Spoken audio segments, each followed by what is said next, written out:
Basura lang kayo ng nanay mo. Ang marahas na pagdapo ng palad ni Doña Carmen sa pisngi ni Tonyo ay nag-iwan ng pamumula na sumasalamin sa tindi ng kanyang pangaalipusta. Habang nagpapakasasa ang mga ito sa mansyon ng sarili niyang ama, siya ay nakaluhod sa malamig na putik at pinagbibintangang isang hamak na magnanakaw. Dahan-dahang pinunasan ni Tonyo ang luhang naglandas sa kanyang mukha kasama ng ulan. Hindi na siya yuyuko. Oras na upang bawiin ang dangal na matagal na nilang ninakaw. Handa na ba silang harapin ang tahimik na galit ng isang anak na itinapon? Tinanggal na namin ang life support, Mr. Alvarado. Magbayad ka muna sa accounting bago mo makuha ang bangkay ng nanay mo. Ang mainit na sabaw ng manok na maingat niyang hinipan upang hindi mapaso ang kanyang ina ay dumausdos mula sa nanginginig na mga kamay ni Tonyo.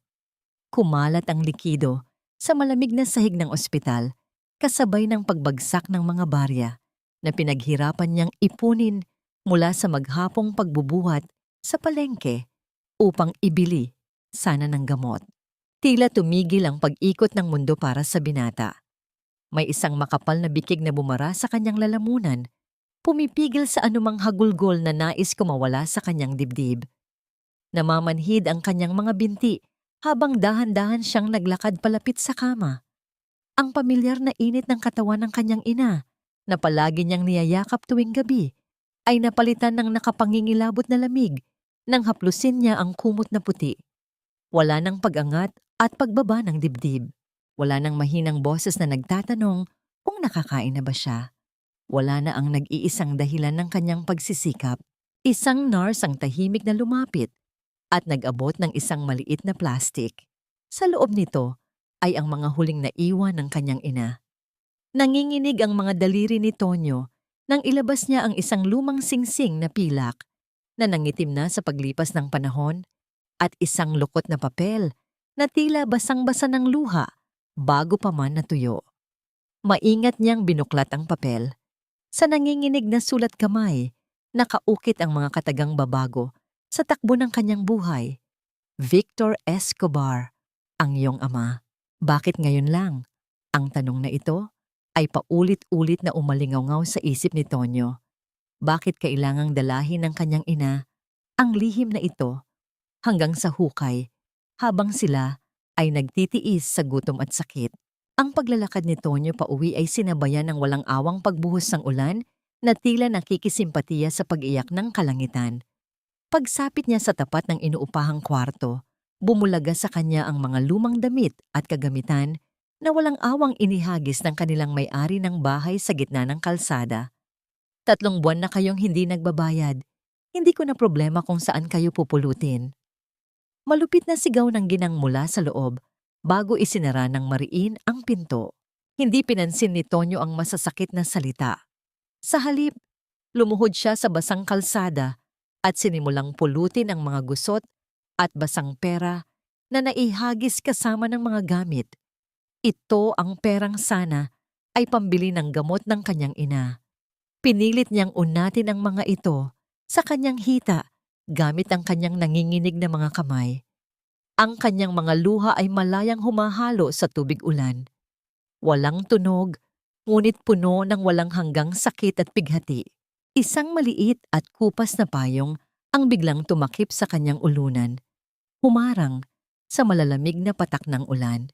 Nang mag-angat siya ng tingin, nakita niya si Ivy. Wala itong sinabing kahit ano.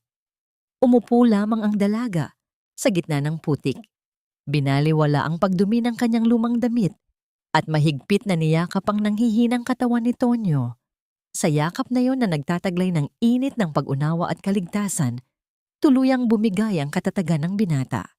Ibinaba niya ang kanyang ulo sa balikat ni Ivy at doon ibinuhos ang lahat ng pighating, walang mapaglagyan habang hinahaplos ng dalaga ang kanyang basang buhok. Nang mag-umaga, nakatayo si Tonyo sa di kalayuan, pinagmamasdan ang nagtataasang gusali ng Escobar Group of Companies. Sa kanyang palad ay mahigpit niyang hawak ang lumang singsing na pilak. Wala siyang pera upang mabawi ang katawan ng kanyang ina mula sa morgue. Ang tanging pag-asa niya ay ang pumasok sa lungga ng mga taong hindi niya kilala, kahit pa mga hulugan ito ng pagbenta sa kanyang sariling kaluluwa at kalayaan. Ang maitim na ulap ay patuloy na nagbabadyang magbuhos ng panibagong unos sa lungsod, kasabay ng matalim na liwanag na naghihiwa sa kalangitan. Ang sikat ng araw ay tila sumusunog sa balat ni Tonyo habang nakapila siya sa labas ng malaking opisina ng mga Escobar. Wala siyang pakialam sa gutom, uhaw, at matinding pagod na bumabalot sa kanyang buong katawan. Ang tanging laman ng kanyang isip ay ang malamig na bangkay ng kanyang ina na naghihintay sa morgue.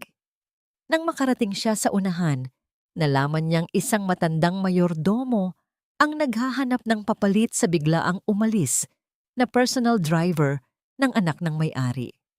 Walang pag-aalinlangan, inalok ni Tonyo ang kanyang sarili, nagmakaawa at nangakong kaya niyang gawin ang kahit na anong trabaho kapalit lamang ng paunang sweldo upang may maipambayad sa ospital. Dinala siya ng mayordomo sa mismong mansyon ng mga Escobar. Bago pa man siya humakbang papasok sa makapal at malambot na carpet sa bulwagan, tiningnan ni Tonyo ang kanyang mga lumang sapatos na puno ng natuyong putik at alikabok. Mabilis siyang yumuko at ginamit ang laylayan ng kanyang sariling damit upang punasan ang mga dumi sa swelas. Mas mabuti pang ang kanyang damit ang magmukhang basahan kaysa madumihan niya ang palasyo ng mga taong magbibigay ng lunas sa kanyang pinakamalaking problema. Mula sa itaas ng malapad at kurbadong hagdanan, bumaba ang isang ginang na binalot ng marangyang alahas at telang seda. Ang kanyang mga mata ay tila yelo na tumitig sa pagkatao ni Tonyo. Umikot ang paningin ni Doña Carmen mula ulo hanggang paa ng binata. Pinagmamasdan ang bawat dumi at gusot sa damit nito bago binitiwan ang mga salitang kasing talim ng patalim. Amoy mahirap. Siguraduhin mong hindi niya madudumihan ang mga karpeting ko kung ayaw niyong pareho kayong mawalan ng trabaho. Kinagat ni Tonyo ang loob ng kanyang pisngi habang pilit niyang pinipigilan ang matinding emosyon na bumabalot sa kanya. Ang kanyang mga kamay, na kanina'y mahigpit na nakakuyom, ay dahan-dahang nanghina sa kanyang tagiliran. Unti-unti niyang ibinaba ang ulo, halos sumayad ang baba sa kanyang dibdib. Isang tahimik na anyo ng pagod, pagkatalo, at pagtanggap sa bigat ng sitwasyong matagal niyang nilabanan. Opo, senyora, pangako po, magtatrabaho po ako ng maayos at hindi ko po kayo bibigyan ng problema. Mahinang tugon niya. Isinantabi niya ang natitirang piraso ng kanyang dangal at pagkatao alang-alang sa utang na loob at walang hanggang pagmamahal na hindi niya kailanman mababayaran sa kanyang yumaong ina. Habang nagaganap ang mapait na pang-aalipusta sa ibaba, hindi napansin ni Tonyo ang isang matangkad na figura na nakatayo sa likod ng malaking bintana sa ikalawang palapag. Si Mateo, ang nag-iisang anak na lalaki ni Doña Carmen, ay nakatingin sa kanya. Isang nakapangingilabot at mapanuyang ngiti ang gumuhit sa mga labi ng binata habang pinagmamasdan ang bagong empleyado.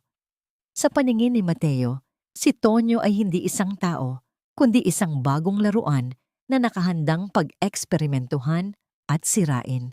Nang utusan si Tonyo na pulutin ang ilang mga dokumentong hindi sinadyang mahulog mula sa hawak ng mayordomo, mabilis siyang tumalima. Sa kanyang pagyuko, nakawala mula sa loob ng kanyang gusot na damit ang isang manipis na kwintas kung saan nakasabit ang lumang singsing na pilak ng kanyang ina.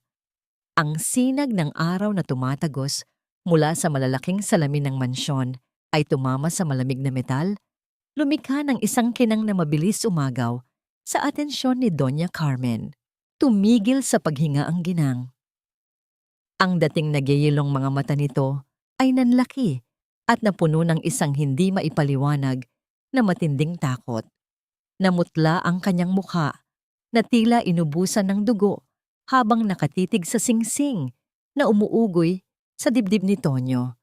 Tila isang nakakabaliw na multo mula sa isang madilim na nakaraan ang biglang nagbalik upang maningil ng pautang. Nanginginig ang buong katawan ni Doña Carmen nang makarating siya sa loob ng kanyang marangyang silid. Mahigpit niyang ikiniling ang pinto. Tila pinipigilan ng isang halimaw mula sa nakaraan na makapasok at sirain ang kanyang perpektong buhay. Sa harap ng malaking salamin, nakita niya ang sariling refleksyon na nababakas ang matinding takot at pagkalito. Bumalik sa kanyang gunita ang mga eksena, 25 taon na ang nakalilipas. Malinaw pa rin sa kanyang isipan ang apoy na unti-unting lumalamon sa isang liham na nanggaling sa isang probinsyana. Nagmamakaawa kay Victor na tulungan ang kanilang anak. Siya mismo ang nag-utos na itago ang lahat ng patunay ng nakaraan at siya rin ang nagpunit sa katotohanan. Ngayon, ang batang yon ay nakatayo sa sarili niyang pamamahay. Taglay ang nag-iisang patunay ng kasalanan na pilit niyang binaon. Sa simula, naisipan niyang palayasin si Tonyo sa mansyon. Ngunit mabilis na pumasok sa isip ni Carmen ang isang mas mapanganib na posibilidad. Kung palalayasin niya ito, malaya itong makakagala at baka tuluyang makita at makilala ng kanyang asawa. Ang tanging paraan upang masiguro ang kanyang posisyon ay panatilihin ang binata sa loob ng mansyon, sa ilalim ng kanyang mga mata, upang durugin ito mula sa loob hanggang sa wala na itong lakas na lumaban. Nang ipatawag si Tonyo sa maluwang na aklatan ng mansyon, sinalubong siya ng nakakapasong tingin ni Carmen. Walang emosyon ang mukha ng ginang habang hawak ang papel na naglalaman ng hinihinging paunang sweldo ng binata. Itinaas nito ang papel na parang isang maruming bagay. Ito ba ang halaga ng buhay ng nanay mo? Isang maliit na piraso ng papel mula sa isang taong walang pinag-aralan at walang kwentang katulad mo? Malamig na pahayag ni Carmen. Pilit na pinigil ni Tonyo ang panginginig ng kanyang mga balikat. Nakayuko lamang siya. Iniiwasan ang matalim na tingin ng ginang na tila humihiwa sa bawat hibla ng kanyang pagkatao. Gusto mong iligtas ang nanay mo mula sa morgue? Ibinuka ni Carmen ang kanyang palad at pinakawalan ng mga makakapal na bungkos ng salapi. Hinayaan itong magkalat sa sahig. Pulutin mo. Maging aso ka ng pamilyang ito. At tandaan mo, kahit kailan hindi ka aangat mula sa putik na pinanggalingan mo. Dahan-dahang lumuhod si Tonyo. Tila may malalaking bato na nakapatong sa kanyang balikat habang isa-isa niyang pinupulot ang mga perang nakakalat sa sahig. Ang bawat piraso ay katumbas ng pagpapababa sa kanyang dignidad. Kumuyom ang kanyang panga upang pigilan ang luha ng pagkapahiya, habang sa isip niya ay nakalarawan ang naghihintay na bangkay ng kanyang ina na kailangan niyang mabigyan ng maayos na himlayan. Kinagabihan, sa isang madilim at masukal na waiting shed, nakaupo si Tonyo habang pinagmamasdan ang pagdaan ng mga sasakyan. Ramdam niya ang pagod sa kanyang katawan at ang sugat na iniwan ng mga salita ni Carmen. Isang pamilyar na init ang unti-unting lumapit. Umupo si Ivy sa tabi niya. Hindi nagtatanong, hindi nag-uusisa. Kinuha ng dalaga ang isang maliit na lalagyan ng langis at maingat na inihaplos ito sa mga pasa sa braso at kamay ni Tonyo na natamo mula sa pagbubuhat ng mabibigat na kagamitan sa mansyon. Ipinatong ni Tonyo ang kanyang pagod na ulo sa balikat ni Ivy. Sa mga bisig ng dalaga, natagpuan niya ang tanging kapayapaan sa gitna ng kanyang magulong mundo. Wala siyang sinabi, ngunit ang kanyang nanginginig na balikat ay sapat na upang iparating sa dalaga ang bigat ng kanyang dinadala. Hindi nagtanong si Ivy, bagkus ay inilapat lamang niya ang kanyang kamay sa buhok ng binata. Marahang hinahaplos ito. Nagbibigay ng tahimik na katiyakan na hindi siya nag-iisa. Sa kabilang dako ng mansyon, maingat na binuksan ni Carmen ang kanyang telepono at nagsimulang makipag-usap sa isang malalim na boses. Kailangan kong mahanap ang lumang record sa ospital sa probinsya. Siguraduhin mong walang sino man ang makakaalam nito. Bago pa man tuluyang makapagpahinga si Tonyo, hinarang siya ni Mateo sa madilim na bahagi ng garahe ng mansyon.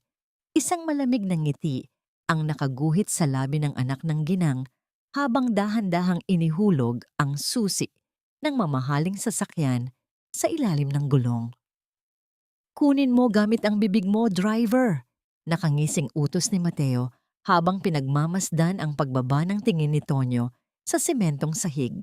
Nakatingin si Tonyo sa susi na nakahandusay sa maruming sahig. Isang matinding alon ng pagkapahiya at galit ang sumalpok sa kanyang dibdib.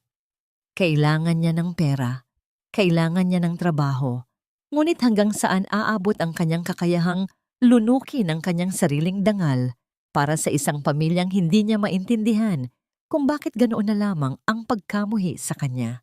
Ang presensya ni Victor Escobar ay nagdadala ng isang uri ng bigat na nagpapayuko sa sinumang nasa paligid niya. Mula sa kanyang tuwid na tindig hanggang sa mga linya ng karanasan sa kanyang noo, sumasalamin ang kapangyarihan ng isang taong sanay na nasusunod ang bawat naisin. Nakatayo si Tonyo sa isang sulok ng malawak na sala, mahigpit na hawak ang susi ng sasakyan, habang pinagmamasdan ang lalaking dahilan ng kanyang pag-iral at siya ring ugat ng kanyang pangungulila. Sa mga sandaling iyon, pinapangaralan ni Victor ang kanyang anak na si Mateo dahil sa muling pagkawala ng malaking halaga ng pera sa sugal. Ang mukha ni Mateo ay nakabaling sa ibang direksyon, nagpapakita ng kawalan ng interes at pagkabagot sa mga salita ng kanyang ama. Sa isip ni Tonyo, hindi niya maiwasang maramdaman ang isang pamilyar na kirot.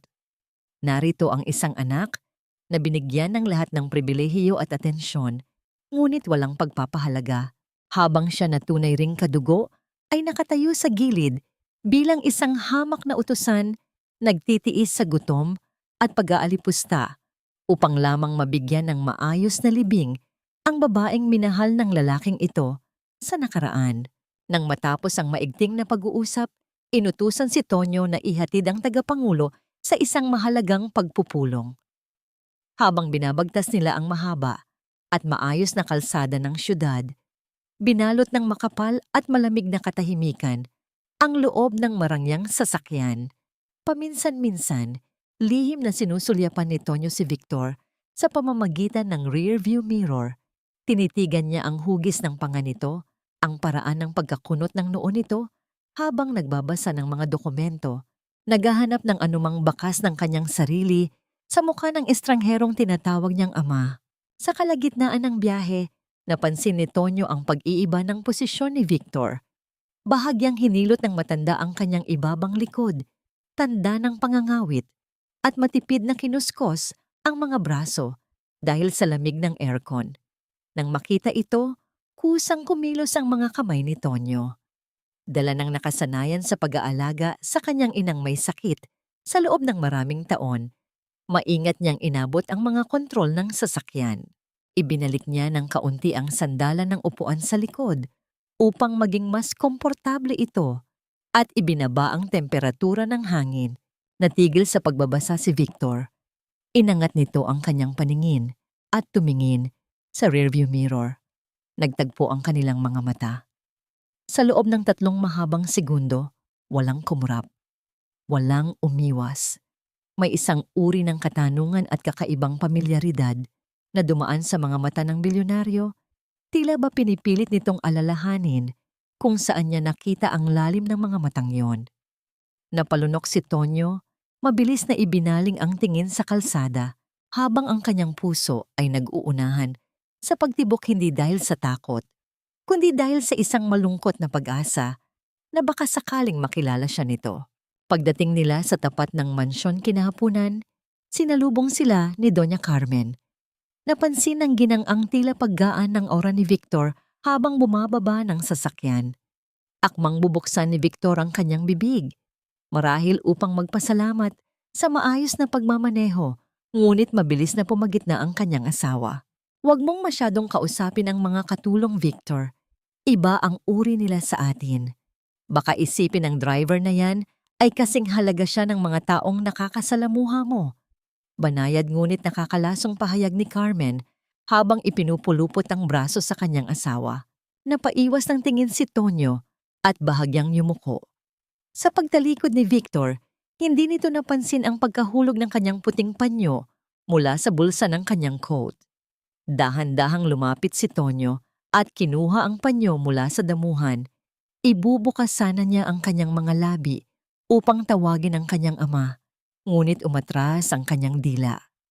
Ginamit ng kanyang hinlalaki ang pagkakataon upang haplusin ang malaking letrang E na nakaburda sa malambot na tela. Isang simpleng letra na nagre-representa ng isang pamilyang kailanman ay hindi niya magiging bahagi. Ibinulsa niya ang panyo. Itinatago ito na parang isang ninakaw na kayamanan. Nang dalhin niya ang sasakyan sa garahe upang linisin, napansin niya ang isang nakaangat na bahagi ng sapin sa loob ng compartment sa likuran.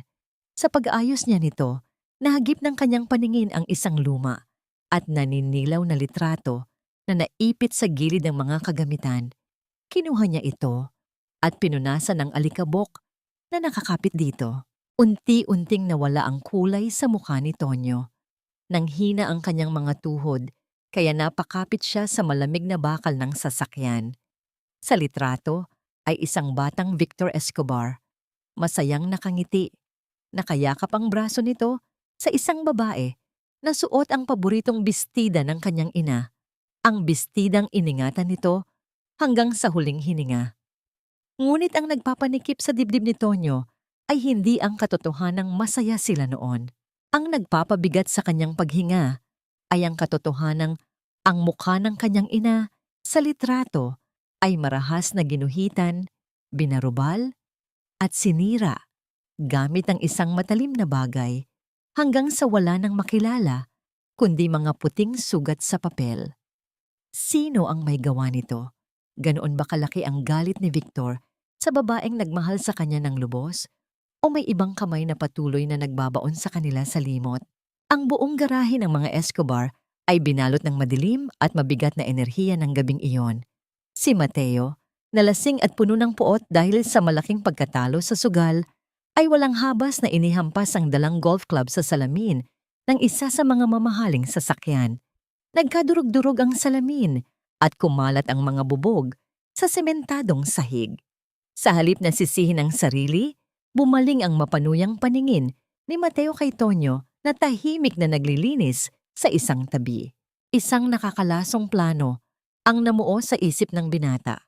Kinabukasan, sa harap ng lahat ng mga kasambahay at tauhan ng mansyon, walang awang ibinunto ni Doña Carmen ang galit kay Tonyo. Ang kanyang mukha ay namumula sa galit habang nakatitig sa inosenteng lalaki na nakayuko sa kanyang harapan. Utang na loob mo sa amin ang buhay mo. Kung hindi dahil sa awa ko sa'yo, nabubulok ka na sana sa kalye kasama ng kaluluwa ng nanay mo, tapos sisirain mo ang sasakyan ng anak ko. Madiin at puno ng pagkasuklam na pahayag ng ginang. Bago pa man makapagsalita si Tonyo upang ipagtanggol ang sarili, dumapo ang isang napakalakas na sampal mula kay Carmen sa kanyang pisngi. Nag-iwan ng mahapding sugat na nagpadugo sa gilid ng kanyang labi. Hindi umimik si Tonyo. Tinanggap niya ang paratang, tinanggap niya ang sakit at tinanggap niya ang pagkapahiya. Kailangan niyang magtiis. Ang bawat sugat sa kanyang katawan at dangal ay kapalit ng perang ibinayad niya upang hindi itapon sa libingan ng mga walang pangalan ng kanyang ina. Naglakad siyang pauwi na parang isang halamang nawalan ng sigla. Hinihila ang kanyang mabibigat na paa, pabalik sa madilim na kwartong inuupahan. Pagdating niya, sinalubong siya ng nag-aalalang mukha ni Ivy.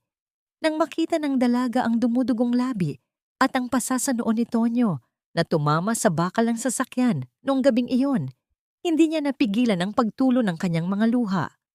Mabilis niyang inalalayan si Tonyo papasok at pinaupo sa nag-iisang lumang silya sa kwarto.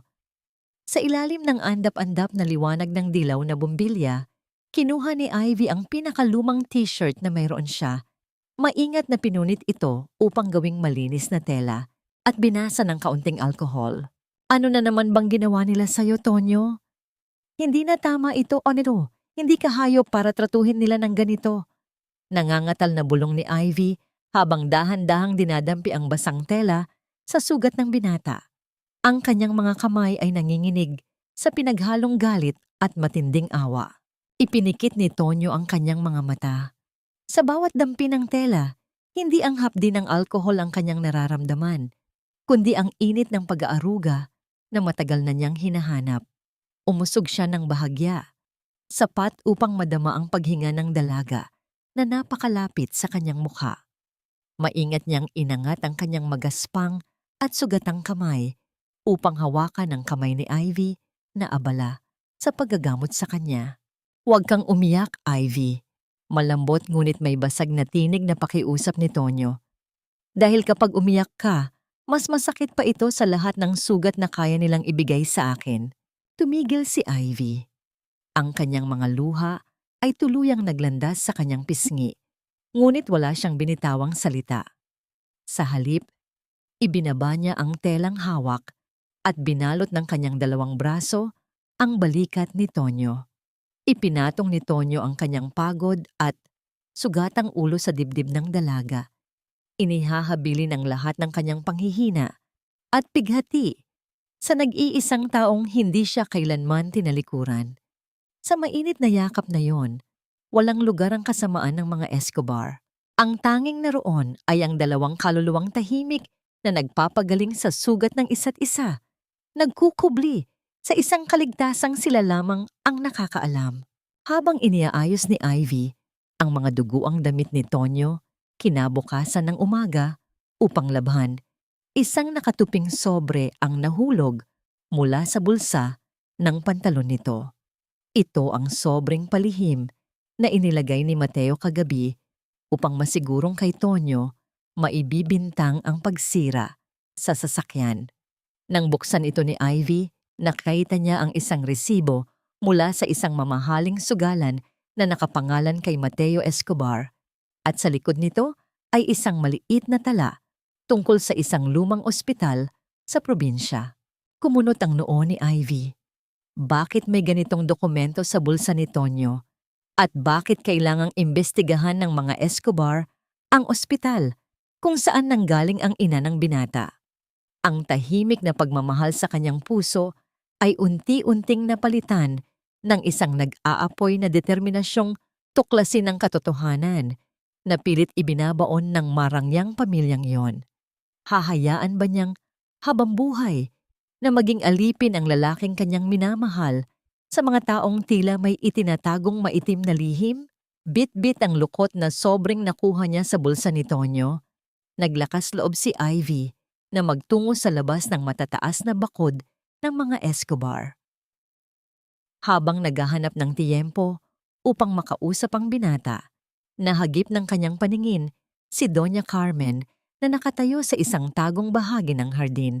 Seryosong nakikipag-usap sa isang lalaking nakasuot ng itim na jacket. Dinala ng hangin ang matalim na boses ng ginang patungo sa kinatatayuan ni Ivy. Siguraduhin mong walang sino man ang makakakita sa mga lumang sulat na yon sa probinsya. Sunugin mo kung kinakailangan. Huwag mag-iwan ng anumang bakas ng babaeng iyon at ng kanyang anak na walang kwenta. Madiin at puno ng banta ang utos ng senyora bago ito tinalikuran ang lalaki. Nanginig ang mga tuhod ni Ivy. Ang mga salitang binitiwan ni Carmen ay tila malamig na tubig na ibinuhos sa kanyang buong pagkatao. Hindi lamang basta pinaparusahan si Tonyo bilang isang hamak na manggagawa upang bayaran ang utang ng ina nito. May mas malalim at mas madilim na lihim na pilit tinatabunan ng yaman ng mga Escobar at ang lalaking minamahal niya ang sentro ng lahat ng kasamaang ito. Umusbong ang isang matinding pangangailangan sa kanyang dibdib na ilayo si Tonyo mula sa bibig ng mga leon na nakapaligid dito. Kinagabihan, binalot ng tensyon ang maliit at madilim na kwarto ni Tonyo. Mahigpit na hinawakan ni Ivy ang magkabilang braso ng binata. Ang kanyang mga mata ay nagmamakaawa at namumula sa namumuong luha ng pag-aalala. Tonyo, please. Umalis ka na sa mansyong yon. Maghanap na lang tayo ng ibang trabaho. Kahit magtinda ako araw at gabi sa palengke, tutulungan kitang bayaran ng utang sa ospital. Huwag ka lang bumalik sa mga taong halimaw ang turing sayo. Nanginginig ang boses na pakiusap ng dalaga habang tinititigan ang mga bagong pasa sa braso ng binata. Ngunit marahang inalis ni Tonyo ang mga kamay ni Ivy. Ang kanyang mukha ay salamin ng sukdulang pagod at kawalan ng pag-asa sa buhay. Hindi ganun kadali, Ivy. Kalahating milyon ang utang natin. Saan tayo kukuha ng ganun kalaking halaga sa isang iglap? Baka ipahukay nila ang nanay ko kung tatakasan ko ang kontrata ko kay Senyora Carmen. Kailangan kong magtiis para sa nanay. Matigas ngunit puno ng pighating tugon ni Tonyo. Pilit pinipigilan ang pagbagsak ng sariling mga luha. Isang makapal na katahimikan ang namayani sa pagitan nilang dalawa. Isang halo ng inis at matinding pag-aalala ang nararamdaman ni Ivy. Tinalikuran niya ang binata, akmang lalakad palabas ng pinto. Dahil sa bigat ng kanyang dibdib, ngunit bago siya tuluyang lumisan, mabilis siyang lumingon at may isiniksik sa magaspang na palad ni Tonyo. Isa itong mainit na binalot ng dahon ng saging na naglalaman ng bagong lutong biko. Kumain ka. Ayokong magutom ang bobong katulad mo. Pagalit ngunit malambing na wika ni Ivy. Hindi na niya hinintay ang sagot ni Tonyo bago nagpatuloy sa paglalakad palayo sa ilalim ng mga bituin. Naiwan si Tonyo na nakatingin sa mainit na pagkain. Ramdam ang dalisay na pagmamahal na nakabalot sa bawat masungit na salita ng dalaga. Kinaumagahan, walang paalam na bumiyahe si Ivy patungo sa malayong probinsya kung saan lumaki ang ina ni Tonyo. Sa tulong ng lumang address na nakasulat sa likod ng sobrang kanyang natagpuan, natuntun niya ang isang inabandonang bahay na gawa sa kahoy at sawali. Isang matandang kapitbahay na nagwawalis ng mga tuyong dahon ang nilapitan ni Ivy upang magtanong. Ngunit nang mabanggit ng dalaga ang pangalang Doña Carmen at ang koneksyon nito sa pamilya Escobar, biglang nanlaki ang mga mata ng matanda. Namutla ito, nabitiwan ang hawak na walis at dali-daling pumasok sa loob ng kanyang bahay. Mahigpit nitong isinara ang pinto na tila nakakita ng isang nakapangingilabot na aparisyon na dumalaw mula sa nakaraan. Sa halip na matakot, mas lalong nagalab ang tapang ni Ivy. Nilapitan niya ang likurang bahagi ng lumang bahay. Sa ilalim ng isang matandang puno ng mangga, napansin niya ang isang bahagi ng lupa na tila hindi pantay at may nakabaong matigas na bagay. Gamit ang isang pirasong kahoy at ang kanyang sariling mga kamay, walang pakialam sa dumi, hinukay niya ang basang lupa hanggang sa maaninag ang isang kinakalawang na kahon ng biskwit. Gamit ang buong lakas, napilit niyang tanggalin ang sirang takip nito. Tumambad sa kanya ang mga naninilaw na papel na matagal nang ibinaon sa limot. Ito ay mga resibo ng padalang pera na ibinalik at mga liham na puno ng pagmamakaawa na may markang hindi tinanggap. Lahat ay nakapangalan sa iisang tao, Victor Escobar. Nanginig ang mga daliri ni Ivy nang basahin niya ang unang linya ng isang liham na naglalaman ng katotohanan tungkol sa kung sino ang tunay na ama ni Tonyo. Umikot ang mundo ng dalaga. Ano ang gagawin niya sa isang lihim na maaaring sumira hindi lamang sa makapangyarihang pamilya Escobar, kundi maging sa natitirang katinuan at wasak na puso ng lalaking pinakamamahal niya? Ang mahabang biyahe pabalik ng Maynila ay tila walang katapusan para kay Ivy.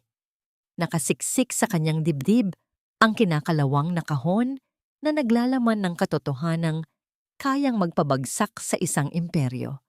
Pinagmamasdan niya ang mga patak ng ulan na walang awang humahampas at dumudula sa salamin ng bintana ng bus, sumasalamin sa luhang kanina pa niya pinipigilang bumagsak. Habang binabasa niyang muli ang mga lumang liham ng ina ni Tonyo, ramdam niya ang bawat hapdi ng pagmamakaawa na ipinagkait ni Doña Carmen. Paano niya sasabihin sa lalaking labis niyang minamahal na ang pamilyang umaalipin at yumuyurak sa pagkatao nito ngayon ay ang sarili nitong dugo at laman? Kung malalaman ni Tonyo na siya ang tunay na tagapagmana ng mga Escobar, baka hindi ang yaman ang makita nito, kundi ang nakakadurog na katotohanan na mas pinili ng kanyang ama ang ibang pamilya, habang ang kanyang ina ay namatay sa hirap. Nagpasya si Ivy na itago muna ang mga ebidensya hanggang sa makahanap siya ng pinakaligtas na paraan upang ilabas ito nang hindi tuluyang nawawasak ang isip ng binata. Sa loob ng malawak at malamig na mansyon ng mga Escobar, inutusan si Tonyo na dalhin ang mainit na tsa sa aklatan ng tagapangulo. Sa kanyang pagpasok, nadatnan niya si Victor na nakasandal sa silya, pilit na inaayos ang nakalas na maliit na tornilyo ng kanyang salamin sa pagbabasa. Bakas ang matinding pagod at pagkadismaya sa mga linya sa noo ng bilyonaryo. Maingat na inilapag ni Tonyo ang porselanang tasa sa ibabaw ng makinis na mesa. Dala ng likas na pagkukusa at nakasanayang pag-aayos ng mga sirang gamit sa kanilang barong-barong noon, tahimik siyang lumapit. "Sir, excuse me po. Baka po pwede kong subukan." Magalang na alok ni Tonyo. Bago pa man makatanggi si Victor, kinuha na ng binata ang salamin. Gamit ang kanyang magagaspang at kalyadong mga daliri at isang manipis na kawad na nakuha niya mula sa kanyang bulsa, mabilis niyang nagawa ng pansamantalang lunas ang sirang salamin. Ibinigay niya ito pabalik sa matanda. Napatitig si Victor sa maayos na salamin. Pagkatapos ay inilipat ang kanyang paningin sa mga kamay ni Tonyo. May isang kakaibang kirot at pagkamangha ang dumaan sa kanyang dibdib. "Saan mo natutunan ang mga ganitong bagay?" Mahinang tanong ni Victor. Ang kanyang boses ay tila nawalan ng karaniwang talim. Yumuko si Tonyo at mapait na ngumiti. "Sa nanay ko po. Dahil wala po kaming pambili ng bago, tinuruan niya po akong ayusin ang anumang bagay na nasisira. Sabi niya po, lahat daw po ng bagay ay may halaga kung pagtitiyagaan mong buuin ulit." Hindi nakapagsalita si Victor. Ang mga simpleng salitang iyon ay tumagos sa isang bahagi ng kanyang puso na matagal na niyang ibinaon.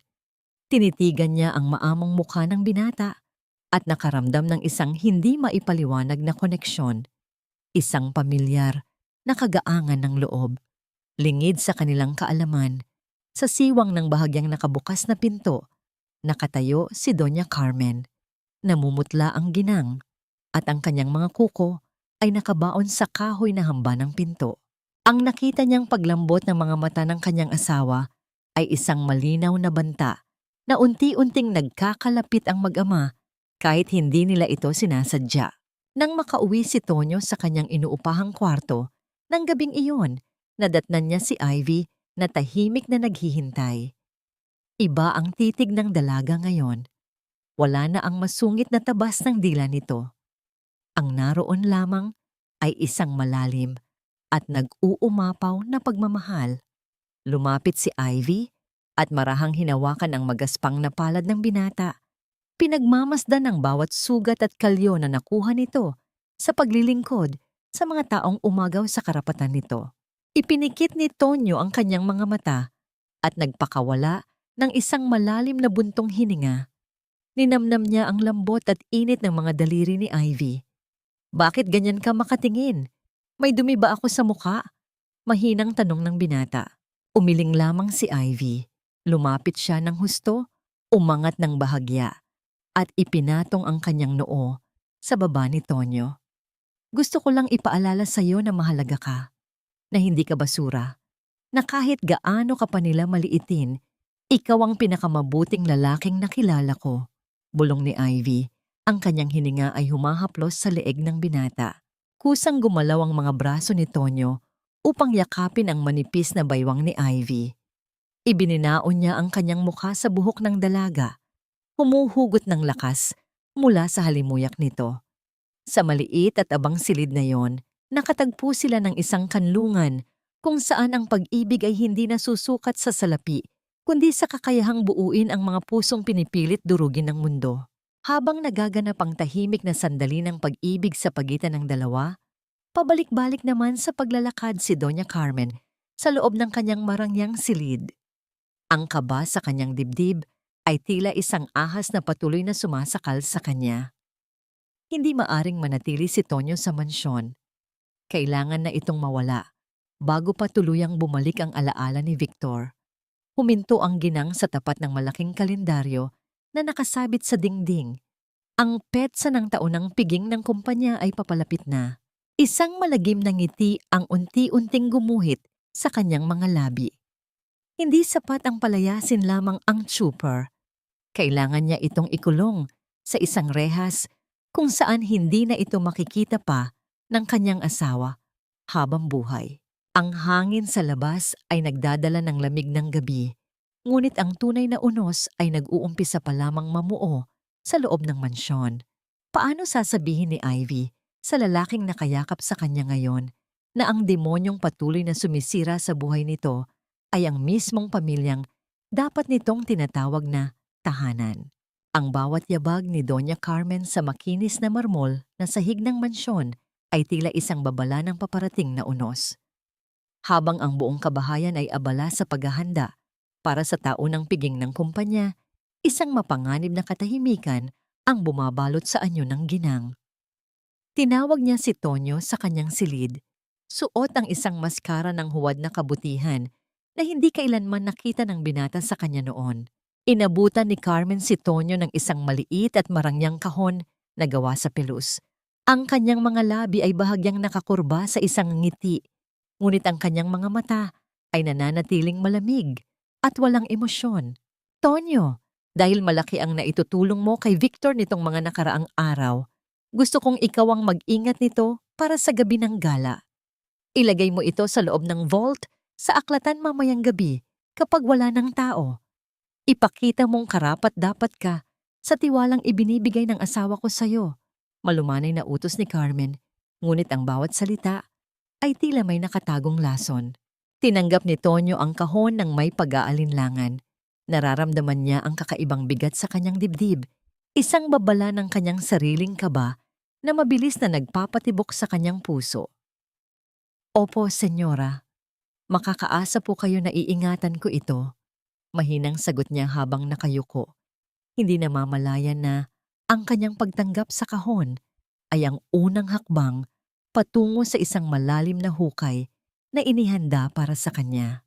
Samantala, sa loob ng aklatan, nadatnan ni Tonyo si Victor na nahihirapang tumayo mula sa kanyang silya dahil sa matinding kirot sa kanyang tuhod. Hindi nagatubili ang binata. Mabilis siyang lumapit at inalalayan ang matanda. Ang kanyang mga kamay ay matatag na humahawak sa braso ni Victor.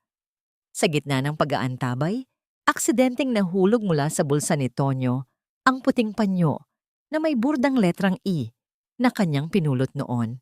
Napatitig si Victor sa panyo. Isang malalim na kunot ang rumehistro sa kanyang noo habang dahan-dahang kinukuha ang tela. Saan mo nakuha ito? Tanong ng bilyonaryo.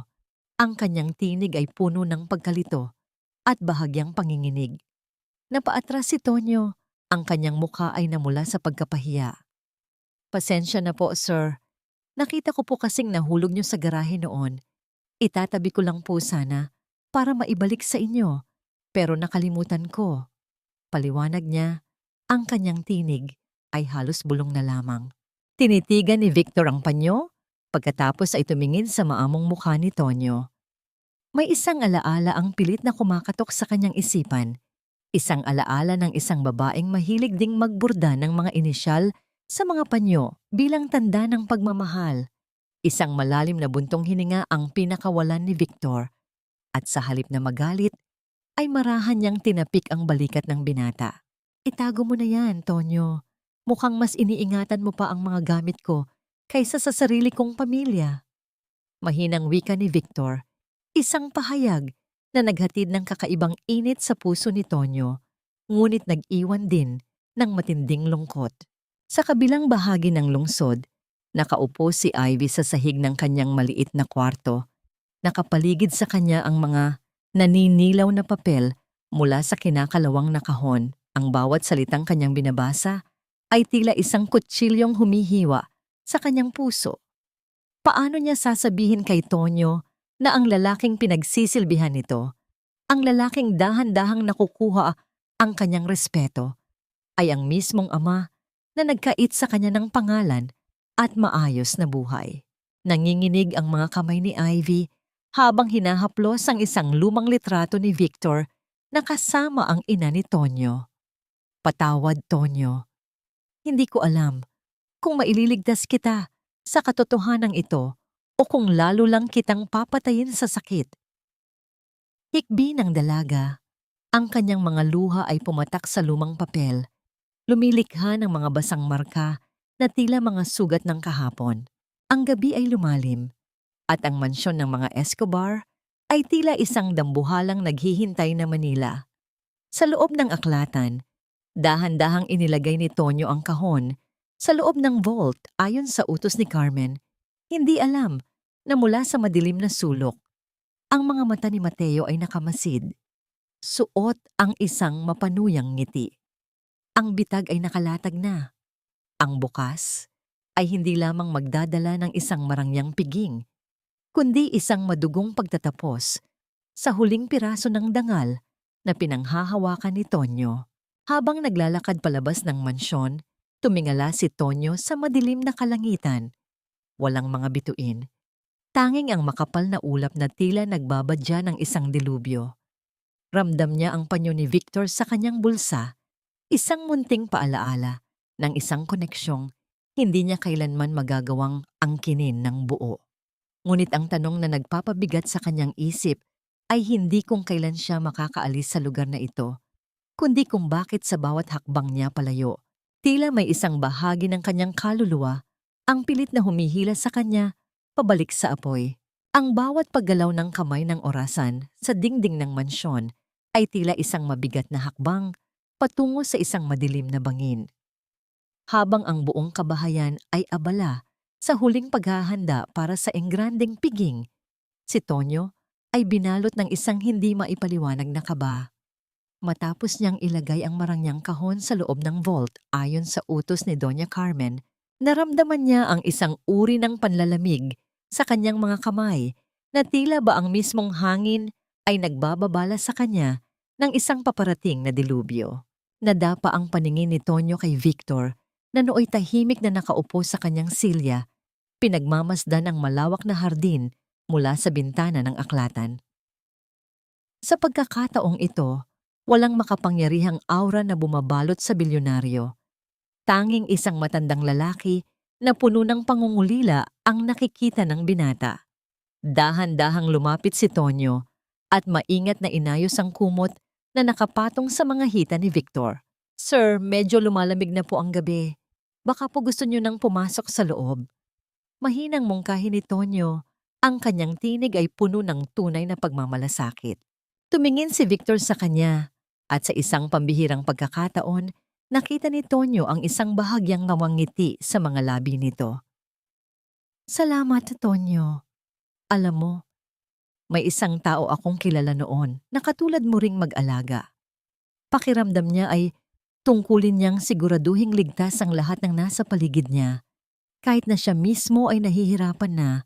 Malungkot na gunita ni Victor, ang kanyang mga mata ay tila naglalakbay sa isang panahong matagal na niyang kinalimutan. Tumitig si Tonyo sa kanyang ama at sa loob ng kanyang dibdib ay nagunahan ang sakit at pag-asa. Gusto niyang sumigaw, gusto niyang itanong kung ang taong iyon ba ay ang kanyang ina. Ngunit pinili niyang manatiling tahimik. Ang katahimikang iyon ay puno ng mga salitang hindi kayang bigkasin, mga damdaming pilit na ikinukulong sa likod ng isang pader ng pagpapakumbaba. Ngunit ang kapayapaang iyon ay agad na binuwag ng pagpasok ni Mateo sa silid. Ang amoy ng alak ay humahalo sa marangyang pabango nito, at ang kanyang mga mata ay naniningkit sa tuwa habang nakatingin kay Tonyo. "Wow! Look at this drama! Ang daling makuha ng loob ni Dad, ano? Magaling ka palang umarte, driver. Enjoy your last night of being the favorite child. Dahil bukas, baka sa kalsada ka na naman pulutin." Mapanguyam na wika ni Mateo habang binabangga ang balikat ni Tonyo sa kanyang pagdaan. Hindi kumibo si Tonyo, ngunit ang kanyang mga kamao ay mahigpit na nakakuyom sa kanyang gilid. Alam niyang may nilulutong masama ang mag-ina, ngunit ang kailangan niya ngayon ay manatiling matatag para sa kanyang layunin. Sa kabilang panig ng lungsod, hindi mapakali si Ivy. Hawak niya ang mga dokumentong nagpapatunay sa tunay na pagkatao ni Tonyo, at ang bawat salitang nakasulat doon ay tila isang babala ng kamatayan. Alam niyang hindi na siya maaaring manatiling tahimik. Kung hahayaan niyang pumasok si Tonyo sa piging ng walang kalasag, baka hindi na ito makalabas ng buo. Nagpa siya siyang pumunta sa piging kahit na alam niyang ang lugar na yon ay hindi para sa isang katulad niya. Tonyo, hintayin mo ako. Hindi kita hahayaang malunod sa sarili nilang kasinungalingan. Bulong ni Ivy sa hangin. Ang kanyang mga mata ay nag-aapoy sa determinasyon habang maingat na itinatago ang mga papel sa loob ng kanyang maliit na bag. Nang sumapit ang hating gabi, bumalik si Tonyo sa aklatan upang siguraduhing nakalak ng maayos ang vault. Ngunit nang titingnan na niya ang pinto nito, napansin niya ang isang bagay na nagpatigil sa tibok ng kanyang puso. Isang maliit na piraso ng gintong kadena ang nakaipit sa gilid ng vault. Isang bahagi ng alahas na alam niyang wala roon nang iwan niya ang kahon kanina. Nanginginig ang mga kamay ni Tonyo habang sinusubukang alalahanin kung may nagawa ba siyang pagkakamali. May nagbukas ba ng vault matapos siyang umalis? O ang mismong kahon na ibinigay ni Carmen ay kulang na ang laman bago pa man ito makarating sa kanya? Ang malamig na pawis ay nagsimulang gumapang sa kanyang likuran. Sa gitna ng katahimikan ng mansyon, tila naririnig niya ang marahas na tawa ni Doña Carmen na umaalingaw-ngaw sa bawat sulok. Ang bitag ay hindi lamang nakalatag, ito ay unti-unti nang sumasara sa kanyang leeg. At ang tanging tanong na naiwan sa kanyang isipan ay kung meron pa ba siyang pagkakataon na makatakas bago sumikat ang araw ng paghuhukom.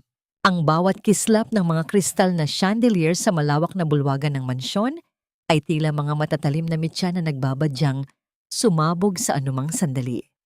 Ang gabi ng marangyang piging ay narito na, at ang hangin ay punong-puno ng amoy ng mamahaling pabango at masasarap na pagkain. Ngunit para kay Tonyo, ang bawat hininga ay tila punong-puno ng lason. Nakasuot siya ng uniforme ng isang boy band. Ang kanyang katawan ay tuwid, ngunit ang kanyang kalooban ay nanginginig sa bigat ng kaba na hindi niya maipaliwanag. Habang ang mga panauhin ay nagtatawanan at nagpapalitan ng mga salitang puno ng kaplastikan, si Tonyo ay abala sa pag-iikot ng mga inumin. Sa bawat paghakbang niya, nararamdaman niya ang matatalim na tingin ni Mateo mula sa kabilang bahagi ng silid. Ang nangiti sa mga labi ng anak ng bilyonaryo ay hindi nagbibigay ng saya, kundi ng isang uri ng takot na dahan-dahang gumagapang sa likuran ni Tonyo. Naalala niya ang piraso ng gintong kadena na nakita niya sa vault kagabi. Ang katanungang iyon ay tila isang tinik na lalong bumaon sa kanyang isipan nang makita niya si Doña Carmen na lumapit kay Victor. Ang mukha nito ay bakas, ang isang pekeng pag-aalala. Victor darling, nasaan na ang kwintas na ipapahiram mo sa akin para sa anunsyo mamaya? Sabi mo ay ipinatago mo na sa vault. Malambing na tanong ni Carmen, sapat na malakas upang marinig ng mga taong malapit sa kanila. Napansin ni Tonyo ang bahagyang pagtigil ni Victor. Ipinatago ko yon kay Tonyo kagabi. Sigurado akong nandoon lang yon. Sagot ni Victor. Ang kanyang tinig ay puno ng tiwala na lalong nagpabigat sa dibdib ng binata. Mabilis na tinawag ni Carmen si Tonyo. Sa gitna ng maraming tao, ang lahat ng atensyon ay nabaling sa kanya. Tonyo, iwan mo muna ang mga tray na yan. Kunin mo ang kahon sa vault ngayon din. Kailangan ko nang isuot ang alahas. Utos ng ginang. Ang kanyang mga mata ay naniningkit sa isang paraang, tila isang maninila na naghihintay na sumunggab. Tumalima si Tonyo. Ang bawat hakbang niya patungo sa aklatan ay tila paglalakad sa isang bitayan. Pagdating niya sa tapat ng vault, ang kanyang mga kamay ay basang-basa ng malamig na pawis. Maingat niyang inikot ang dial at sa pagbukas ng mabigat na pinto, ang kanyang puso ay tila tumigil sa pagtibok. Ang marangyang kahon na pelus ay naroon. Ngunit nang buksan niya ito, tanging ang bakanting tela na lamang ang sumalubong sa kanya. Wala ang mamahaling kwintas. Wala ang simbolo ng tiwala na ibinigay ni Victor. Sa labas ng mansyon, mabilis na naglalakad si Ivy. Ang kanyang sapatos ay punong-puno ng putik mula sa mabilis na pagtakbo at ang kanyang buhok ay bahagyang baasa dahil sa hamog ng gabi. Mahigpit niyang yakap ang kanyang bag na naglalaman ng katotohanan. Ramdam niya sa kanyang kalamnan na may mangyayaring masama. Nang makarating siya sa pintuan ng mansyon, hinarang siya ng mga gwardya. Hindi po kayo pwedeng pumasok, miss. Exclusive ang event na ito. Malamig na pahayag ng isa sa mga lalaki. Kailangan kong makita si Tonyo. Buhay niya ang nakasalalay dito, please. Pagsusumamo ni Ivy, ang kanyang boses ay puno ng desperasyon na tila isang huling sigaw para sa kaligtasan. Sa loob ng aklatan, binalot ng matinding panlalamig ang buong pagkatao ni Tonyo. Hindi pa siya nakakakilos nang biglang bumukas ang pinto. Pumasok si Mateo kasama ang dalawang gwardiya ng kumpanya. Isang malawak na ngiti ang sumilay sa mukha ni Mateo habang nakatingin sa bakanting kahon na hawak ni Tonyo. Oh, look at that. Sabi ko na nga ba, ang mga katulad mo ay hindi talaga marunong magpahalaga sa tiwala. Dad thought you were different, but a thief will always be a thief. Mapang-uyam na wika ni Mateo. Hindi nakasagot si Tonyo. Ang kanyang mga labi ay nanginginig at ang kanyang paningin ay nagsimulang lumabo dahil sa matinding halo ng galit at pighati. Bago pa man siya makapagpaliwanag, hinablot na ng mga gwardiya ang kanyang mga braso. Pilit siyang kinaladkad pabalik sa malawak na bulwagan kung saan naghihintay ang mapanghusgang mga mata ng lipunan. Ang bawat yabag ng kanilang mga sapatos sa sahig ay tila tunog ng hatol na hindi na mababago. Ang bitag ay tuluyan ng sumara at sa gitna ng karangyaan ng pamilya Escobar, si Tonyo ay nakatayo ng mag-isa, nakahanda ng ihandog sa altar ng kasinungalingan habang ang kanyang ama ay nakatingin ng may halong pagkabigo at galit. Ang malawak na bulwagan ng mansyon ay biglang binalot ng isang nakabibinging katahimikan ng kaladkarin ng dalawang malalaking gwardya, si Tonyo, patungo sa gitna ng silid. Ang marangyang liwanag mula sa mga chandelier ay tila naglalantad sa bawat dumi sa kanyang uniforme, ginagawa siyang isang kapansin-pansing mantsa sa gitna ng nagkikinangang kasuotan ng mga panauhin. Marahas na binitiwan ng mga gwardya ang mga braso ni Tonyo, dahilan upang mapaluhod siya sa malamig at makinis na sahig. Ang bawat pares ng mata sa loob ng silid ay nakatuon sa kanya. Mga tinging puno ng paghatol, pandidiri at malisya. Mabilis na tumayo si Victor Escobar mula sa kanyang upuan sa gitna ng entablado. Ang kanyang mukha ay salamin ng matinding pagkalito na unti-unting napapalitan ng isang madilim na ulap ng galit.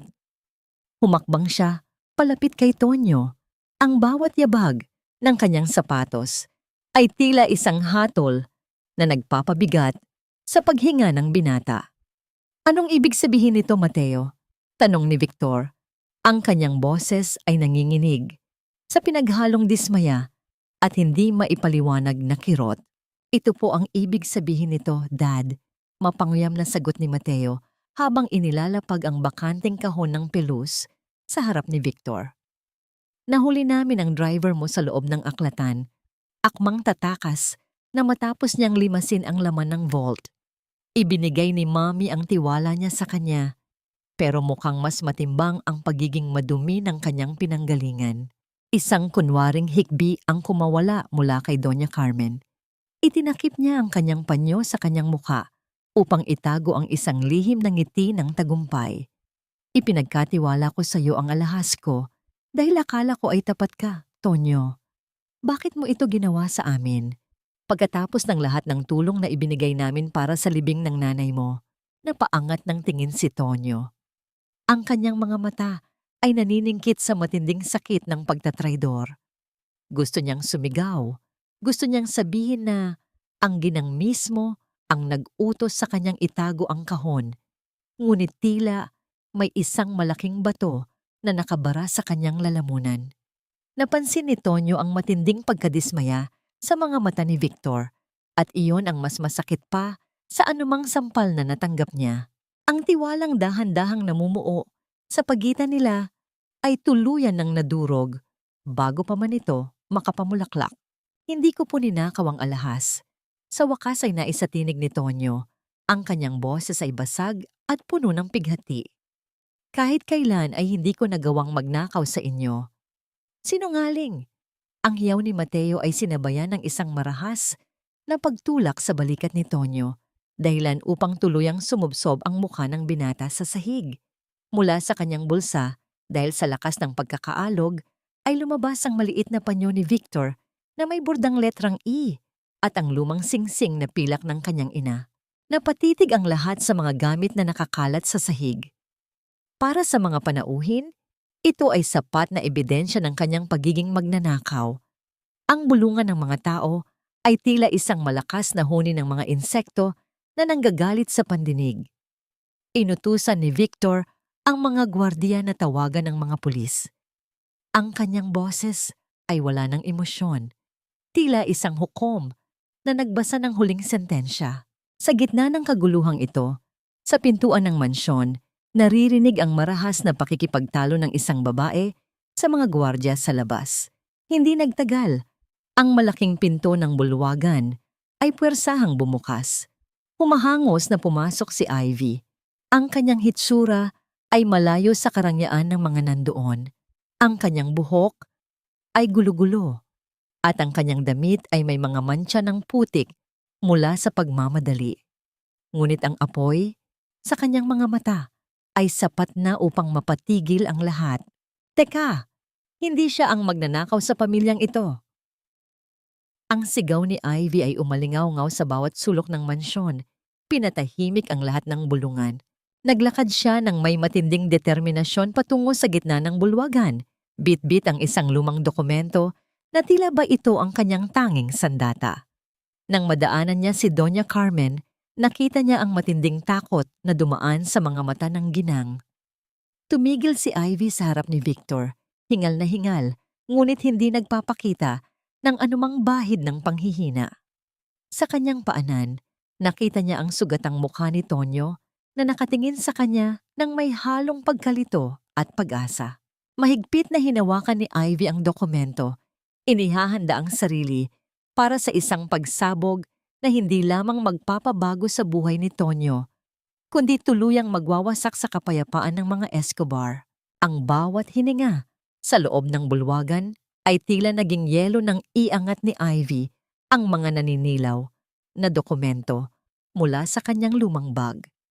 Ang liwanag ng mga chandelier ay tumama sa mga papel na naglalaman ng mga markang hindi tinanggap at mga luma ng tatak ng bura na nagpapatunay ng pananabutahe. Humakbang si Ivy palapit kay Victor Escobar. Ang kanyang boses ay hindi nanginginig, kundi puno ng isang uri ng puot na nagmula sa maraming taon ng pagtitiis. Ang tunay na magnanakaw sa pamilyang ito ay hindi ang lalaking nakaluhod sa harap niyo ngayon. Ang tunay na kumuha ng lahat mula kay Tonyo ay ang babaeng katabi niyo, si Doña Carmen. Ang sigaw ni Ivy ay tila isang malakas na hagupit na nagpatahimik sa lahat ng naroon. Namutla si Carmen at mabilis na sumandal sa braso ni Victor. How dare you? Guards, ilabas ang babaeng ito. She is just a hallucinating nobody. Ngunit huli na ang lahat.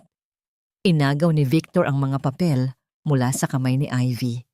Ang bawat pahina ay naglalaman ng mga liham ng pagmamakaawa ng ina ni Tonyo na ipinadala 25 taon na ang nakalilipas. Mga liham na hindi kailanman nakarating kay Victor dahil palihim na hinarang at itinago ni Carmen. Habang binabasa ni Victor ang mga katagang, Victor, iligtas mo ang anak natin. Nagugutom siya. Ang kanyang mga kamay ay nagsimulang manginig ng marahas. Ang katotohanan ay tila isang dambuhalang alon na bumagsak sa kanyang buong pagkatao. Dahan-dahang kinuha ni Victor ang lumang singsing na pilak na nalaglag mula sa bulsa ni Tonyo kanina. Tinitigan niya ang ukit sa loob nito. Ang petsa ng kanilang anibersaryo ng babaeng tanging minahal niya. Ang bawat piraso ng puzzle ay nabuo sa kanyang isipan. Ang paraan ng pag-aalaga ni Tonyo sa kanya, ang pamilyar na lalim ng mga mata nito, at ang katotohanang tinangka niyang ipakulong ang sarili niyang anak dahil sa kasinungalingan ng kanyang asawa. Bumaling si Victor kay Carmen. Ang galit sa kanyang mga mata ay higit pa sa anumang unos na dumaan sa kasaysayan ng mga Escobar. Sa isang marahas na pagkawala ng kontrol, dinitikan ni Victor ang mesa bago binitiwan ng isang matinding salita. Hayop ka, Carmen. Pinatay mo ang ina ng anak ko sa hirap. At ngayon, gusto mo pang mabulok ang sarili kong dugo at laman sa rehas para lang sa mga alahas mo. You are a monster. Ang mga panauhin ay nagsimulang magbulungan. Ang kanilang mga mukha ay puno ng pagkagulat at pandidiri sa ginang na dati nilang tinitingala.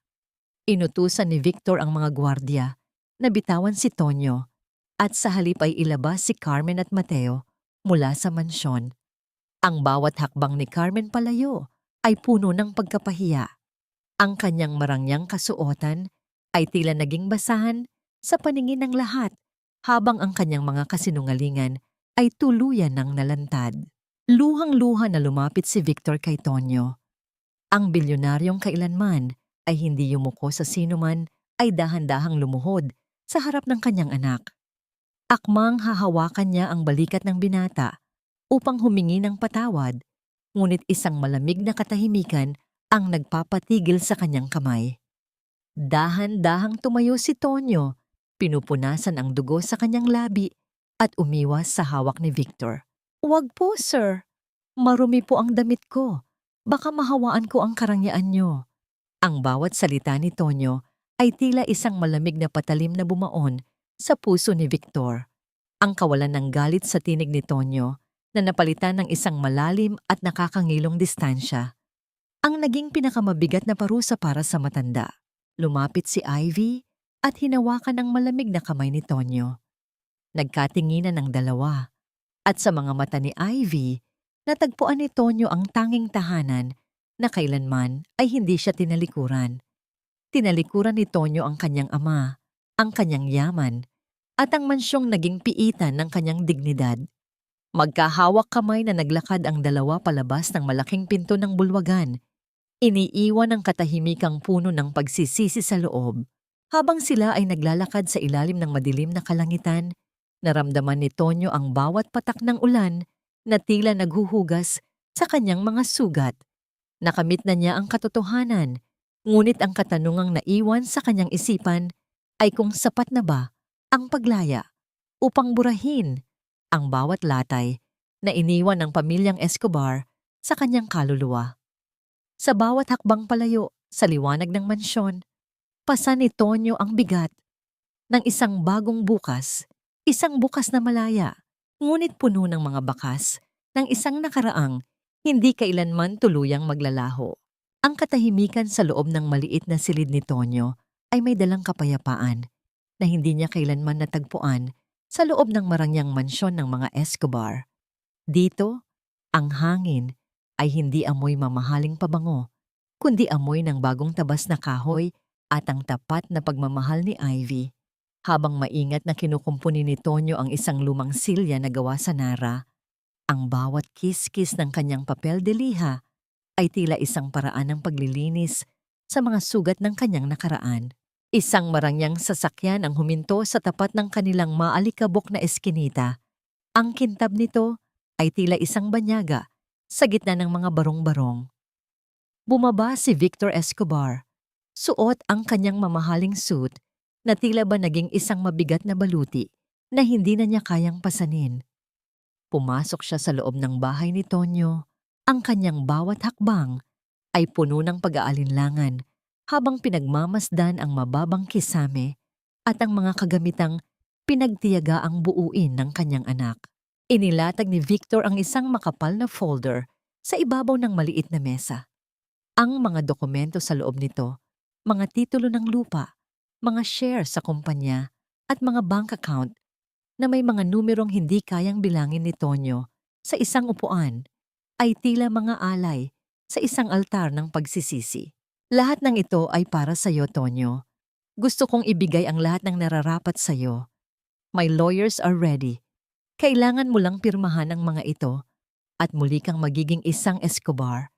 You can have the life you've always deserved.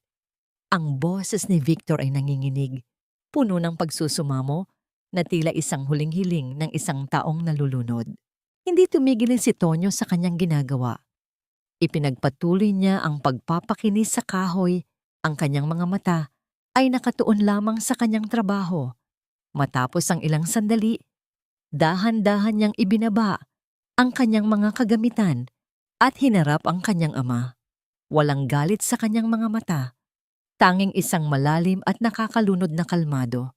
Pa, hindi po nabibili ng anumang dokumento ang bawat luhang tumulo sa mukha ni nanay nung wala kaming makain. Hindi po kayang bayaran ng mga titulong ito ang bawat gabing pinagmasdan ko siyang nahihirapan habang ang pangalan niyo ang huling binibigkas ng kanyang mga labi. Mahinang simula ni Tonyo, ang kanyang boses ay tila isang malambot na hangin na may dalang matatalim na mitya. Kinuha niya ang folder at dahan-dahang inurong ito pabalik kay Victor. Ang yaman niyo po ay gawa sa ginto, pero ang buhay ko po ay gawa sa dignidad na itinuro sa akin ni nanay. Ayokong maging isang Escobar kung ang ibig sabihin nito ay magiging katulad ako ng mga taong pumatay sa kaluluwa ng nanay ko.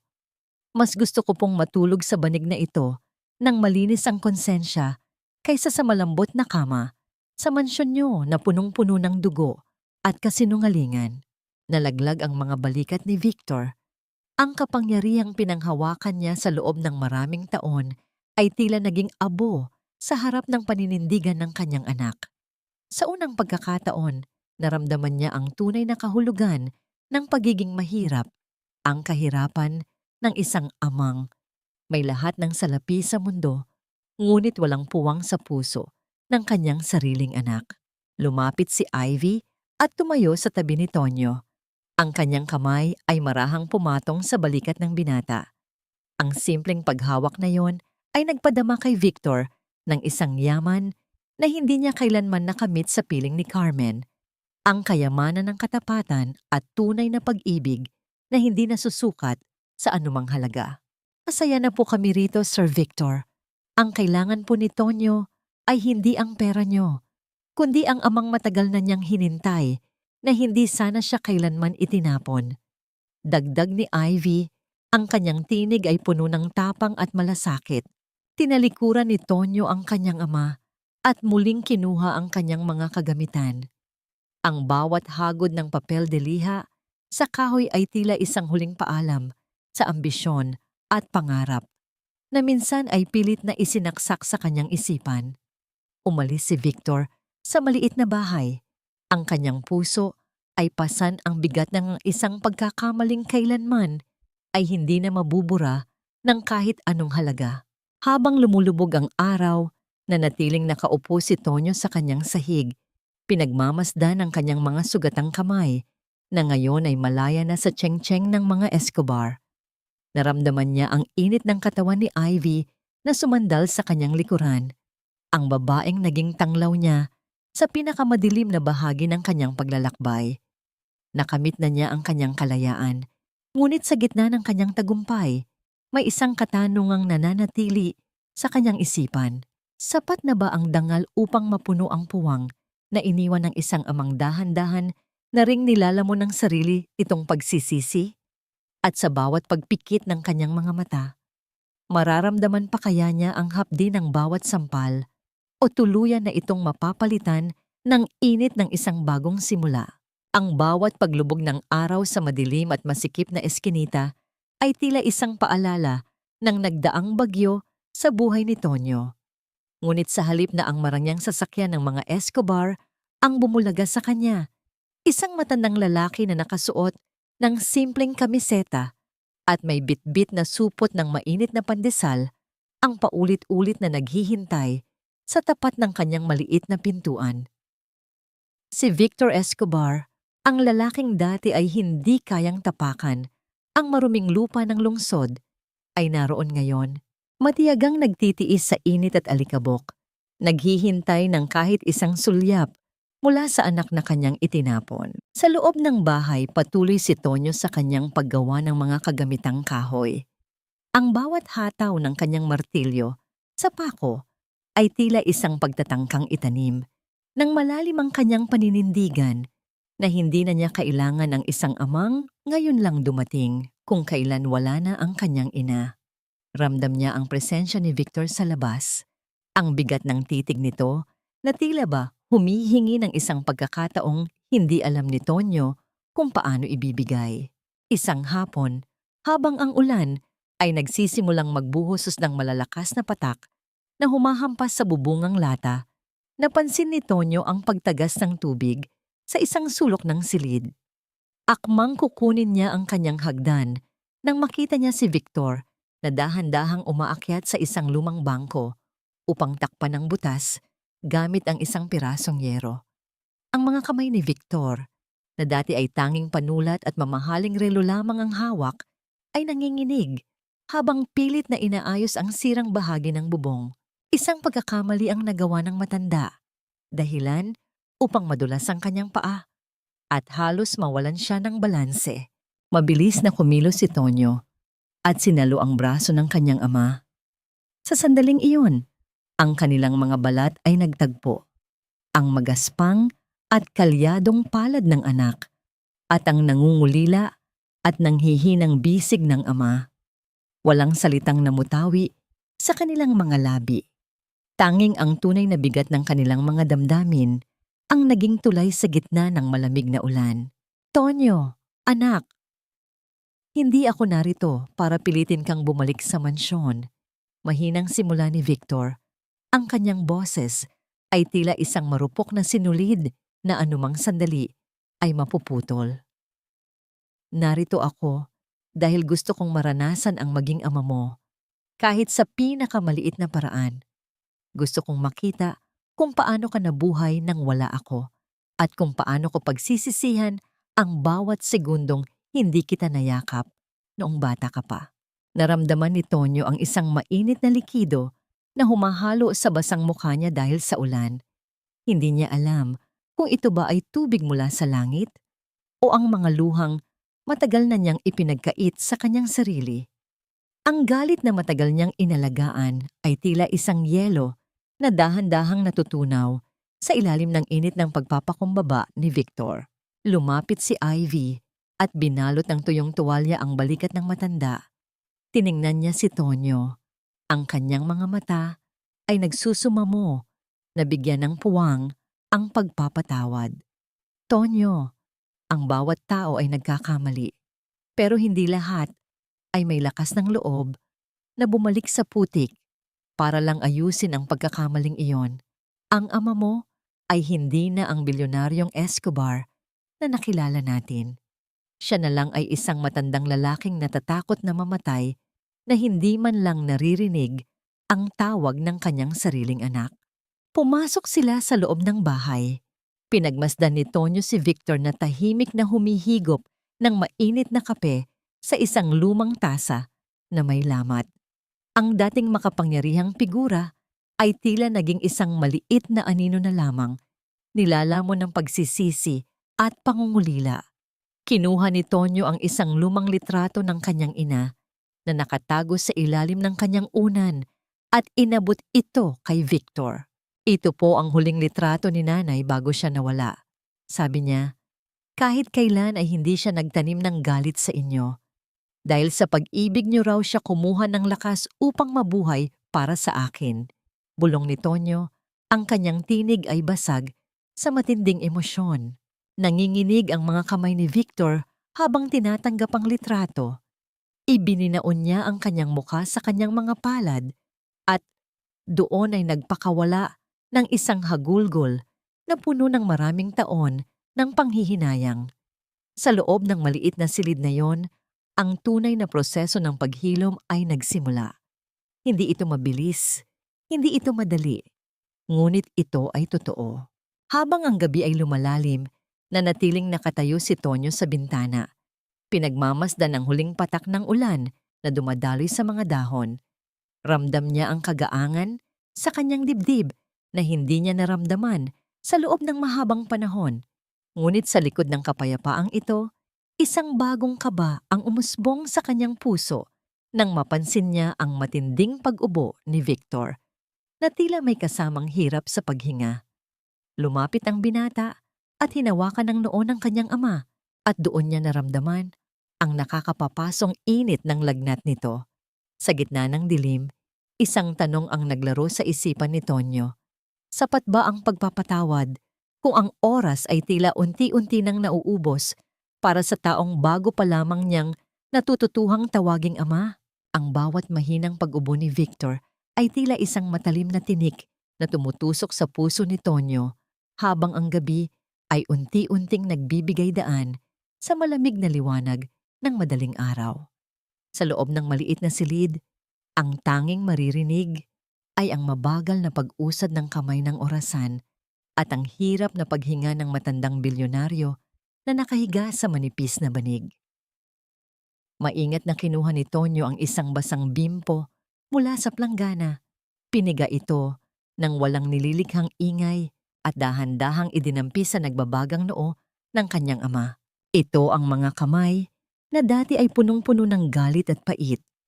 Ngunit ngayon ay nanginginig sa takot na baka mawala ang lalaking bago pa lamang niyang natututuhang mahalin. Sa bawat dampi ng malamig na tela, tila binubura ni Tonyo ang bawat sampal at pang-aalipusta na natanggap niya sa mansyon ng mga Escobar. Ang pag-aalaga niya kay Victor ay hindi na udyok ng tungkulin, kundi ng isang dalisay na pagpapatawad na nagmula sa kaibuturan ng kanyang pagkatao. Dahan-dahang iminulat ni Victor ang kanyang mga mata. Sa gitna ng kanyang panlalabo ng paningin, nakita niya ang mukha ng kanyang anak na malapit sa kanya. Isang mahinang ngiti ang gumuhit sa kanyang mga labi at sa isang nanghihinang pagkilos, hinawakan niya ang kamay ni Tonyo. "Patawad, anak, sa lahat ng pagkukulang ko." Mahinang bulong ni Victor.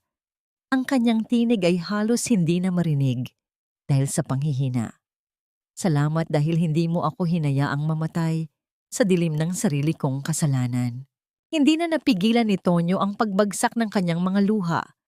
Yumuko siya at itinama ang kanyang noo sa kamay ng kanyang ama. Isang pagpupugay na matagal na niyang ipinagkait. "Magpahinga ka na, pa. Nandito lang ako. Hindi kita iiwan," tugon ni Tonyo.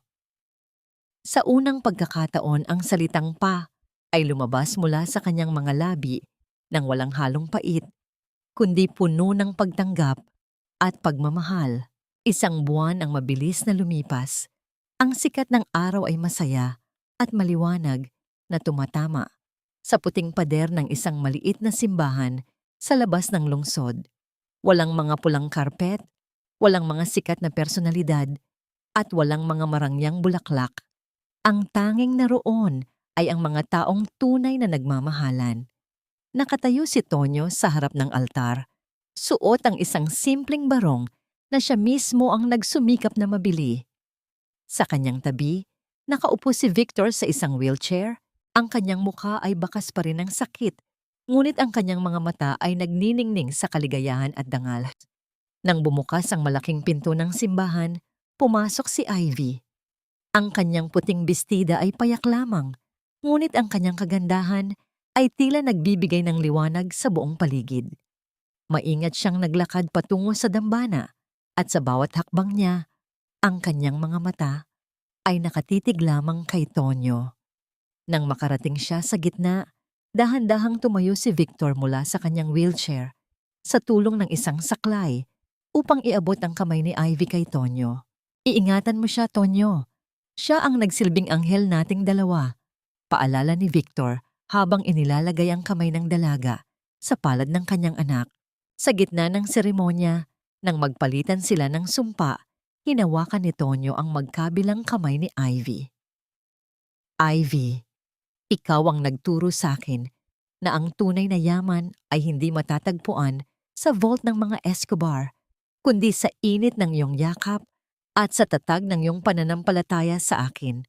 Pangako, habang buhay kitang iingatan, gaya ng pag-iingat mo sa wasak kong puso noon." Matapos ang kasal, habang ang lahat ay nagkakasiyahan sa labas ng simbahan, lumayo ng kaunti ang mag-asawa kasama si Victor. Tanaw nila mula sa burol ang malawak na kapatagan at ang unti-unting paglubog ng araw na nagbibigay ng kulay kahel sa kalangitan. Inilabas ni Tonyo ang lumang singsing na pilak ng kanyang ina at ang puting panyo ni Victor. Inilagay niya ang mga ito sa loob ng isang maliit na kahon at dahan-dahang ibinaon sa ilalim ng isang matandang puno. Dito na natin iiwan ang lahat ng sakit pa, wika ni Tonyo habang nakatingin sa kanyang ama. Magsisimula tayo ng bago. Isang pamilyang hindi nabuo sa ginto, kundi sa pagpapatawad. Niyakap ni Tonyo si Ivy at sa kabilang panig ay inakbayan niya ang kanyang ama. Ang tatlong kaluluwang dati ay nagkawatak-watak dahil sa kasinungalingan at kahirapan ay narito na ngayon, nagkakaisa sa ilalim ng basbas ng pag-ibig. Wala nang kailangan pang patunayan, wala nang kailangan pang bawiin. Dahil sa huli, ang pinakamalaking tagumpay ni Tonyo Alvarado ay hindi ang pagkilala sa kanya bilang isang Escobar, kundi ang pagkatuto niyang buuin ang kanyang sariling tahanan sa piling ng mga taong tunay na nagpahalaga sa kanyang pagkatao. Lumipas ang mga taon na tila isang banayad na agos ng ilog, tinatangay ang mga labi ng nakaraang bagyo at iniiwan ang matabang lupa para sa isang bagong simula. Sa isang tahimik na bayan sa labas ng maingay na Maynila, ang amoy ng sariwang tabas na kahoy na nara at yakal ay humahalo sa halimuyak ng bagong timplang kape tuwing umaga. Ito ang munting siyongmok ni Tonyo, isang lugar kung saan ang bawat muebles na ginagawa niya ay hindi lamang gawa sa matibay na materyales, kundi binalot din ng pagmamahal at dangal na minsan ay tinangkang itapon ng mundo. Wala na ang mga mamahaling sasakyan at ang mapanghusgang mga mata ng mga Escobar. Ang balita tungkol sa pagbagsak ni Doña Carmen at Mateo ay tila isang malayo at malabong alingawngaw na lamang. Matapos mawala ang lahat ng kanilang yaman dahil sa mga maling desisyon at pagkakaungkat ng kanilang mga nakaraang krimen, sila ngayon ay namumuhay sa parehong hirap na dati ay ipinaranas nila kay Tonyo. Ang tadhana ay may sariling paraan ng pagbabayad ng utang at ang bawat barya ng pagsisisi ay unti-unti nilang binibilang sa gitna ng kanilang sariling kadiliman. Ngunit para kay Tonyo, ang kanilang pagbagsak ay hindi na nagbibigay ng saya. Sapat na sa kanya ang katahimikang tinatamasa niya ngayon. Lalabas si Ivy mula sa kanilang munting tahanan, dala ang isang tasa ng kape para sa kanyang asawa. Ang kanyang mga mata ay nananatiling nagniningning sa katapatan at ang bawat ngiti niya ay tila isang gamot na patuloy na nagpapahilom sa anumang natitirang latay sa puso ni Tonyo. Dahan-dahan siyang lalapit at ipapatong ang kanyang ulo sa balikat ng binata habang pinagmamasdan nila ang pag-usad ng kanilang payak na buhay. Sa kanilang pagitan, naroon ang isang duyan na ginagawa ni Tonyo para sa kanilang darating na panganay. Isang simbolo ng bagong henerasyon na hindi na kailanman mararanasan ang sipa ng kahirapan at ang hapdi ng pag-aalipusta. Darating si Victor Escobar, hindi sakay ng isang marangyang limusin, kundi naglalakad ng dahan-dahan gamit ang kanyang tungkod. Ang kanyang mukha ay puno na ng mga kulubot ng panahon, ngunit ang bawat linya doon ay hindi na nagpapakita ng puot, kundi ng isang malalim na kapayapaan. Siya ay palagi nang naroon, tumutulong sa pag-aayos sa mga maliliit na kagamitan, nagbabasa ng dyaryo sa beranda, o simpleng nakikinig sa mga kwento ni Tonyo tungkol sa mga pangarap nito para sa kanilang munting pamilya. Pa, dahan-dahan lang po sa pag-upo. Mainit pa ang kape. Gusto niyo po ba? Ang malambing na tinig ni Tonyo ay nagpapatunay na ang pagpapatawad ay hindi lamang isang salita, kundi isang araw-araw na desisyon. Titingin si Victor sa kanyang anak at manugang at sa isang pambihirang sandali, mararamdaman niya ang tunay na kahulugan ng tagumpay. Hindi ito ang mga stock sa kumpanya o ang mga lupain sa kung saan-saan. Ang tunay na tagumpay ay ang makitang muli ang kanyang sarili sa mga mata ng anak na minsan niyang tinalikuran at ang tanggapin ng isang pag-ibig na hindi niya binayaran ng ginto. Ang pamilya ay hindi isang gusali na gawa sa matitigas na semento at naggagandahang palamuti.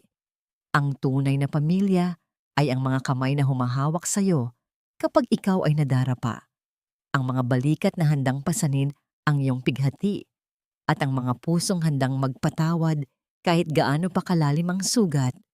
Natutunan ni Tonyo na ang dangal ay hindi nasusukat sa pangalang dala mo, kundi sa paraan ng pagbangon mo mula sa putik nang hindi kinakalimutan ang kabutihan ng iyong puso.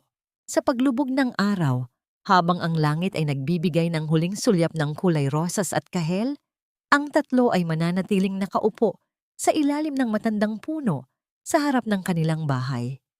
Walang ingay ng mga makina, walang sigawan ng galit, tanging ang banayad na simoy ng hangin na nagdadala ng pangako ng isang mapayapang bukas. Dito, sa piling ng bawat isa, natagpuan nila ang tunay na tahanan, isang tahanang binuo ng pagtitiyaga, pinagtibay ng katotohanan, at pinabanal ng isang pag-ibig na kailanman ay hindi na maglalaho. Nakamit na ni Tonyo Alvarado ang lahat, hindi ang yaman ng mga Escobar, kundi ang kayamanan ng pagiging malaya at ang ligaya ng pagkakaroon ng isang pamilyang hinding-hindi na muling magkakawatak-watak. Sa wakas, ang bawat luhang pumatak sa nakaraan ay naging mga butil ng perlas na nagbibigay liwanag sa kanilang daan patungo sa isang walang hanggang kapayapaan.